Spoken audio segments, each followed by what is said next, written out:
bagaimana penarikan subsidi jika tidak dibuat dengan tertib dan teratur bakal memudaratkan golongan wanita dan juga golongan kelas pertengahan. Mari kita lihat apa yang telah diumumkan oleh kerajaan pada hari ini. Kerajaan mengumumkan bahawa golongan T15, iaitu klasifikasi baru bagi golongan maha kaya yang akan paling teruk terkesan dengan kenaikan cukai-cukai baru dan juga penarikan subsidi.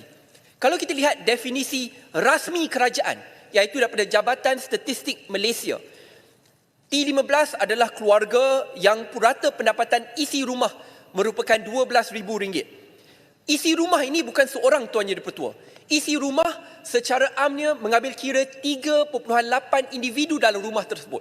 Dengan itu, kalau ada dua orang yang bekerja, suami dan isteri yang bekerja, mereka yang berpendapatan RM7,000 seorang ke bawah bakal jatuh bawah klasifikasi ini. Apa maksudnya Tuan Yang di-Pertua bagi golongan wanita khususnya? Kalau kita lihat pada hari ini Tuan Yang di-Pertua, jikalau ada jurang yang sangat ketara daripada penarikan subsidi yang sangat besar pada satu masa dan pada masa yang sama kenaikan gaji akhirnya menyebabkan golongan wanita ataupun kelas pertengahan yang sebelum ni M40 masuk ke T15, kalau jurang itu terlalu besar Tuan Yang di-Pertua, akhirnya mudarat itu jauh lebih besar. Apa maksud saya? Mari kita lihat di sini apabila kita ambil kira isi rumah yang mengambil kira wanita dan juga lelaki. Saya beri contoh. Kalau suami dan isteri, suami bergajikan RM10,000, ini agak tinggi sebagai seorang, tetapi isteri tidak bekerja. Keluarga ini pendapatan isi rumah baru RM10,000. Subsidi semua mereka layak. Subsidi kesihatan layak, pendidikan layak, subsidi petrol pun layak. Alhamdulillah tiada masalah. Tapi bayangkan alternatif yang kerajaan ingin umumkan pada hari ini. Suami bergajikan RM7,000.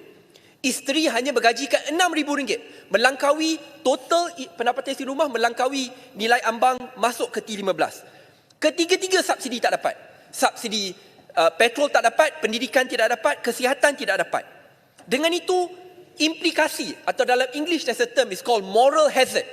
Implikasinya Tuan Yang di-Pertua adalah akan ada tekanan yang datang daripada keluarga itu sendiri, khususnya daripada suami, untuk isteri berhenti bekerja. Kerana jikalau isteri berhenti bekerja, akhirnya ada seorang saja yang menggajikan keluarga tersebut. Total pendapatan isi rumah itu tidak melangkaui nilai ambang RM12,000. Dengan itu kita akan melihat satu dasar yang akhirnya menyebabkan golongan wanita yang sebelum ini bekerja dinasihati, ditekan untuk berhenti bekerja supaya nasib anak dan keluarga mereka terbela. Kenapa dasar ini berlaku Tuan Yang di-Pertua? Ia berlaku kerana apabila jurang subsidi yang ditarik itu sangat besar. Kerana ini bukan subsidi petrol. Subsidi petrol kalau ditarik, kalau rumah itu ada 2 kereta, kamu akan hilang dalam RM500 sebulan. Tapi subsidi pendidikan, nak masuk SBP kalau kena bayar market rate, ribu-ribu lagi.